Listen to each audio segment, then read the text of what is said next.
Hello everyone, ఏంటా ఈ crowd అనుకుంటున్నారా? అవునండి, ఇది మూవీ హాల్ అండి. బయటకు వస్తున్నాం, చూడండి ఎంత ఫుల్గా ఉన్నారో జనాలు.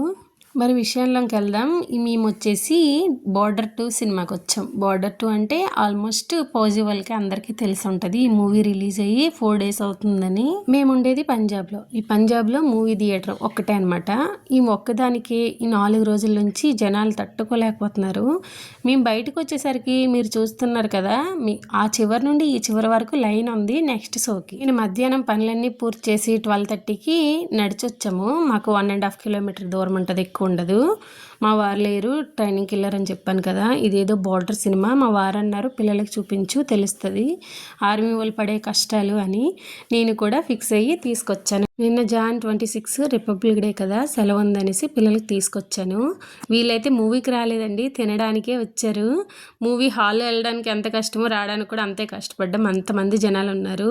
ఇక్కడికి వస్తే బ్యాండ్ మీద బ్యాండ్ వేస్తూనే ఉన్నారు. నా పని ముందు మోమోస్ తిన్నారు, దాని తర్వాత సమోసా తిన్నారు. ఇవన్నీ చాలక ఇంకా రబడీ జిలేబీ కావాలి మాకు, అది చూస్తే అది కూడా కావాలని పట్టుపట్టారనమాట.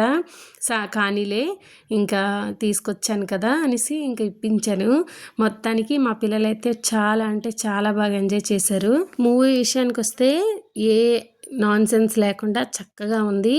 పిల్లలు పెద్దోళ్ళు అందరూ విత్ ఫ్యామిలీతో చూడాల్సిన మూవీ. బార్డర్లో ఎంత కష్టపడుతున్నారో జవాన్లు, వాళ్ళ గురించి తెలుసుకోవాలంటే ఈ మూవీ కంపల్సరిగా చూపించండి. యాజ్ ఏ ఫౌజీ వైఫ్గా చెప్తున్నాను, మీ పిల్లలకి ఈ మూవీ చూపించాలి. మీ ఫాదర్ పడే కష్టాన్ని వాళ్ళు కూడా కళ్ళారు చూస్తారు. ఈ మూవీ బార్డర్లో కష్టపడే సైనికుడు తన ఫ్యామిలీ వదిలి ఎలా కష్టపడుతున్నాడో క్లియర్గా చూపించారు.